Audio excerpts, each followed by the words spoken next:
pas le dire comme ça. Ça risque d'être un peu chiant. Tiens un coup avec moi. Bonjour à tous, ici c'est Hello. Quoi tu fais? Je m'excuse pour la petite musique de fond, mais mes enfants étaient juste à côté. Aujourd'hui, je vais te parler d'un thème qui me tient beaucoup à cœur. Alors, il va falloir rester sérieux. Ça va être compliqué, hein. C'est ma maladie, la fibromyalgie. La nouvelle maladie imaginaire à la mode. Je vais vous proposer au sommaire, qu'est-ce que c'est que la fibromyalgie? Quel est mon quotidien avec cette maladie? Quelles sont toutes les remarques que j'ai pu avoir, que ce soit avant ou après le diagnostic? Et comment j'essaye d'aller de plus en plus vers la résilience afin d'accepter tout ce qui se passe. Alors la fibromyalgie, c'est 2 millions de personnes en France, 400 millions de personnes dans le monde. 2 millions de personnes, c'est quand même la démographie de Paris, quoi. En gros, ça fait 2 à 5% de la population mondiale. C'est une maladie, comme à peu près toutes les maladies chroniques, qui touche beaucoup plus de femmes, mais on a aussi des hommes qui sont porteurs de la maladie. Qu'est-ce que c'est réellement? Un dysfonctionnement du système nerveux central. En gros, tu prends ton cerveau, ta moelle épinière, et il y a à l'intérieur de tout ça un gros bordel. Pourquoi on a mal? À la base, quand t'as mal, c'est pour t'alerter sur quelque chose comme une blessure, un traumatisme, quelque chose comme ça. En gros, c'est une alerte. Attention, t'as mal, vérifie qu'est-ce qui t'arrive parce que peut-être que ça peut s'empirer. Mais la fibro don't give a shit. Fifi, elle préfère t'envoyer des douleurs un peu n'importe où et n'importe quand, d'intensité différente, de durée variable, sans qu'il n'y ait pour autant aucune blessure ou aucun trauma évident. Ce qui peut être casse-pied aussi, c'est que tu sais d'habitude quand tu te cognes, aïe ça fait mal et puis progressivement ça s'arrête. Mais la fibro don't give a shit. Non, la fibro, tu te cognes, t'as mal, puis t'as encore plus mal, puis c'est de pire en pire. Puis ça peut durer genre 3 jours pour juste tu t'es cogné 2 petits orteils contre la table de chevet. Je connais. La fibro, elle te déclenche des douleurs chroniques, donc 24 heures sur 24, ça juste sur 7. Si tu dors, si tu dors pas, c'est tout le temps. Ça te réveille la nuit, ça t'empêche de travailler efficacement ou voire même de travailler tout court. Et vu que c'est pas marrant sinon, et ben suivant le climat, suivant le taux d'humidité, suivant l'heure de la journée, le moment où tu te trouves, et ben les douleurs, elles font aussi n'importe quoi. Tu peux avoir autant mal à la jambe qu'une heure après l'autre jambe et ensuite te taper une migraine des familles.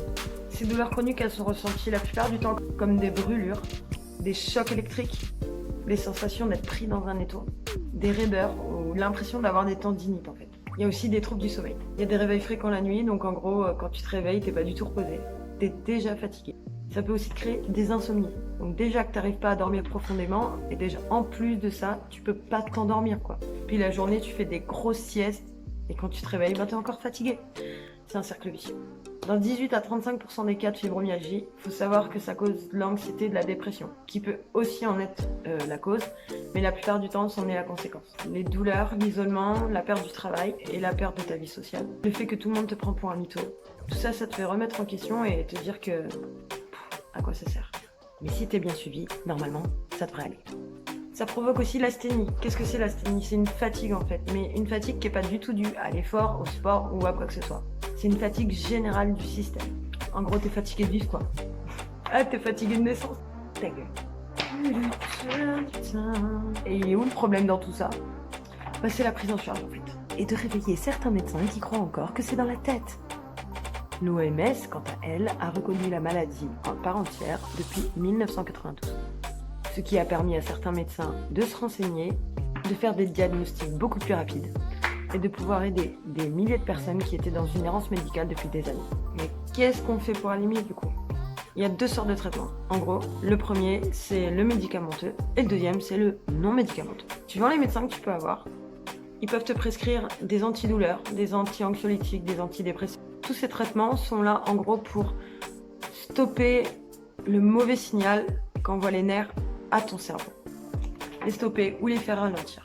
Le problème de ça, c'est qu'il y a des gros effets secondaires. Je ne vous dirai pas le nom des médicaments, par contre, si vous me posez la question, je pourrais vous répondre. Ce sont des médicaments qui sont reconnus pour avoir des effets indésirables comme jamais. Oh, ça va mieux, mais je suis complètement défoncée. Donc la meilleure solution reste encore la non médicamenteuse. Une activité physique et sportive. Elle va te permettre de pouvoir te bouger un peu le cul. Et ce qui est bien, c'est que le sport, ça libère plein de petites molécules qui font que tu te sens bien aussi dans ta tête. Et au moins, t'es fatigué pour quelque chose. Et t'arrives mieux à t'endormir. T'as un peu moins d'insomnie. On te propose aussi de faire de la méditation. Ça ne t'enlève pas tes douleurs, mais ça va te permettre à mieux les gérer en fait dans ton quotidien. La balnéothérapie aussi, qui te fait te sentir vraiment très léger pendant un petit temps. Tu fais quelques exercices et ton corps te remercie. Ça reste pas très longtemps cet effet, mais au moins ça a le mérite de te soulager quelques minutes, voire quelques heures. Après, il y en a plein d'autres, la massothérapie, la physiothérapie, l'acupuncture, en fait, chacun est différent et chacun réagira différemment par rapport à ses méthodes. Tout ça, en fait, c'est fait pour t'aider à supporter ta douleur, comme je le disais tout à l'heure, parce qu'on ne guérit pas de la fibromyalgie, malheureusement. Et dans tout ça, c'est quoi le quotidien? En gros, c'est d'avoir mal absolument tout le temps. Tu te lèves le matin, tu es obligé de faire des étirements pour pouvoir délier tous tes muscles et te dire, bon, où est-ce que j'ai mal ce matin? Parfois, tu as des bonnes surprises, tu te lèves comme une fleur. Puis il y a des matins, en fait, tu peux même pas te lever. Tu es obligé de demander à quelqu'un de te soulever. C'est pas toujours une chose facile. Ensuite, tu passes ta journée à lutter contre ces douleurs. Pour ma part, ce que j'essaye de faire, c'est de m'occuper tout le temps pour ne pas avoir à y penser. Bon, je t'avoue que dans le cas de cette vidéo, c'est assez compliqué.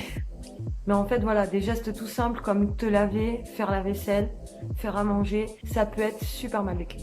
T'as l'impression que ton corps, il pèse 300 kilos. T'as l'impression que tes bras vont lâcher à tout moment. Tu vas à tes rendez-vous, psychiatre, rhumatologue, kinésithérapeute. Tu fais ta balnéo si tu peux en avoir. Parce que ouais, c'est rare que tu puisses avoir certains traitements. C'est aussi devoir gérer ses enfants alors qu'on a mal partout. Rien que le fait de les mettre au bain, je vous dis, j'ai l'impression juste d'avoir des enclumes dans les bras. En gros, tu te batailles contre tout et tout. Parce qu'avant, comme je disais tout à l'heure, on erre pendant des années sans savoir qu'est-ce qu'on a. C'est dans ta tête, mais arrête de simuler, mais n'importe quoi, mais va bosser, mais lève tes fesses du canapé, mais arrête, t'as toujours quelque chose, t'as toujours mal quelque part, mais sérieusement, ça c'est parce que tu veux rien foutre. Oui, on est dans les remarques aussi. C'est super difficile à encaisser, on se persuade nous-mêmes que c'est dans notre tête. Au bout d'un moment, on peut plus. C'est là qu'on commence à faire toutes les recherches, à voir des spécialistes et à se rendre compte qu'en fait on a vraiment quelque chose. Moi, ça a quand même mis plus de 8 ans à savoir qu'est-ce qui m'arrive. Il y en a qui sont chanceux, au bout d'une année, voire un peu moins, ils arrivent à avoir quelqu'un qui s'y connaît et qui va trouver tout de suite. Et il y en a qui vivent toute leur vie sans savoir pourquoi ils ont mal et avec l'idée que c'est des gros mythos. Oui, on continue dans les remarques parce que la plupart du temps, on est atteint de la nouvelle maladie imaginaire à la mode, ou alors on est des mythos, ou alors on veut juste se faire remarquer, ou en fait, on se prend des remarques à longueur de temps. C'est difficile d'en parler parce qu'il y a beaucoup de proches qui m'ont parlé comme ça en fait. Ma famille, ma belle famille, mon entourage, mes collègues de boulot. La plupart, ça dure même après le diagnostic malheureusement. C'est une maladie où on endure beaucoup, que ce soit physiquement par la douleur, mais mentalement aussi. Parce qu'on doit se battre chaque jour pour être légitime. Et même avec un diagnostic parfois, on n'est toujours pas légitime. C'est pour ça qu'elle est dure. C'est parce qu'en France, en fait, cette maladie n'est pas reconnue. Pour certaines personnes qui ont des pathologies autres que la fibromyalgie, ils peuvent même être reconnus comme statut handicapé. Parce que oui, ça handicape. J'ai eu 2 métiers dans ma vie, pour mon parcours personnel. J'ai été serveuse pendant plus de 7 ans. Et sauf qu'au bout d'un moment, les assiettes devenaient trop lourdes. J'ai aussi perdu beaucoup de... Putain, voilà, et voilà. C'est l'exemple concret. Oui, parce que j'ai oublié de vous dire, la mémoire, quand t'es fibromyalgique, elle part en sucette totale. Peut-être due à la fatigue, au manque de concentration, due aux insomnies, etc. Mais voilà. Donc, je disais, j'ai perdu beaucoup de commandes entre la table et la caisse. Je ne savais plus où j'amenais mon dessert, à quelle table, alors que je venais juste de le voir sur le bon dans la cuisine. À l'époque, je n'étais pas diagnostiquée, je me suis dit je vais me réorienter. Donc j'ai fait auxiliaire de puériculture. Après plusieurs années en crèche, très difficile, parce qu'il faut porter les enfants, etc. Je me suis dit que je devais me faire une raison, que j'aurais mal tout le temps et que c'était peut-être ma tête qui inventait des douleurs. Sauf qu'il y a 1 an de ça, j'étais en poste à la maternité de Nouméa et on m'a confié un bébé qui venait de naître. Je l'ai pris dans les bras, il avait encore les yeux tout fermés, il pleurait encore. Je l'ai pris pour lui faire ses premiers soins de naissance et j'ai failli le faire tomber. Je l'ai resserré contre moi et je me suis penchée doucement sur la table pour pouvoir le poser. Et là, je me suis dit qu'il fallait vraiment que je remue ciel et terre pour comprendre ce qui m'arrivait. Du coup, j'ai tout remué, tous les praticiens qui existaient. Je me suis renseignée sur ce qu'étaient les douleurs chroniques, quelles pouvaient être les causes, les conséquences, les effets, quelles maladies pouvaient retranscrire tout ce qui m'arrivait. Et je suis tombée sur ce mot, la fibromyalgie. Quand je suis revenue en France l'année dernière, je suis allée voir une rhumatologue en peut-être 20 minutes, elle m'a dit « Mais vous avez de la fibromyalgie ?» Voyons. Ouais, et c'est comme ça que j'ai su et que j'ai pu me traiter. J'ai dû me faire licencier de mon poste, que j'avais repris à mi-temps en restauration. Et d'ailleurs, je le remercierai toute ma vie. Parce que la chose qu'il m'a dit, c'est « Soigne-toi, je te crois, je te comprends. Maintenant, il faut que tu prennes une pause et que tu te soignes. » Sauf qu'en vérité, c'est plus facile à dire qu'à faire. Je me retrouve dans une sacrée impasse financière. Et je pense à toutes ces personnes qui sont seules ou qui ont été quittées par manque de croyance de leur entourage ou de leur conjoint ou de leur famille tout entière. Je pense à eux qui sont seuls et qui doivent faire face à cette précarité financière, précarité sociale et professionnelle. Parce qu'au final, ta carrière, tu n'en auras pas.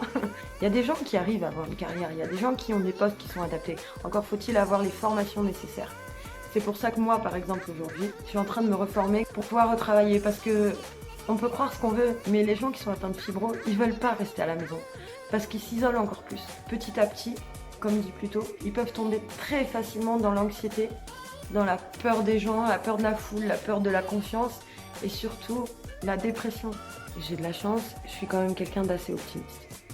C'est ce qui me sauve un petit peu quand même. Puis à force de m'être convaincue que c'était dans ma tête et que maintenant je sais que ce n'était pas le cas, je laisse beaucoup plus de place à l'optimisme pour me convaincre que je peux y arriver, et que je peux quand même réussir malgré tout. Au final, si je fais cette vidéo, c'est pour que ceux qui ont la fibromyalgie se rendent compte que non, vous n'êtes pas seuls à vivre tout ça. Pour ceux qui ne l'ont pas, que vous compreniez qu'on n'est pas des feignasses, qu'on n'est pas des mythos, qu'on n'est pas des gens qui s'inventent des maladies, et qu'on est juste des personnes qui se battent chaque jour contre les douleurs et contre le système français qui ne reconnaît pas notre maladie, qui est reconnue, elle, par contre, dans plein d'autres pays. Parce qu'on dirait pas comme ça. Quand vous nous voyez, on est en forme, ou peut-être un peu moins. On arrive encore à faire certaines choses certains jours, comme déplacer des meubles et soulever des sacs de 20 kg, courir pendant 5 km, mais ça n'empêche pas que peut-être le lendemain, et ce pendant une semaine, un mois, une année, on ne puisse plus se lever son cul de son canapé sans que quelqu'un nous tienne la main. Mais ça, on vous le montrera pas forcément. C'est une maladie qui est handicapante, et j'ai plus peur de dire ce mot. En fait, avant, je me sentais coupable, mais maintenant, je me sens plus coupable, en fait. Je me suis retrouvée dans des situations qui étaient tellement difficiles pour ma dignité, difficiles pour le regard que les gens avaient sur moi, difficiles à accepter vis-à-vis du monde qui m'entourait, que non, j'ai plus peur de dire que c'est handicapant.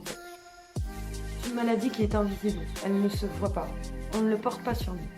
Donc oui, je me battrai pour que cette maladie soit reconnue. Donc parlez-en à vos proches, parlez-en à votre médecin. Faites tout ce qui est en votre pouvoir pour que cette maladie ait de la visibilité et qu'elle soit reconnue et qu'on puisse enfin, nous, vivre en paix sans être accusés de mensonges.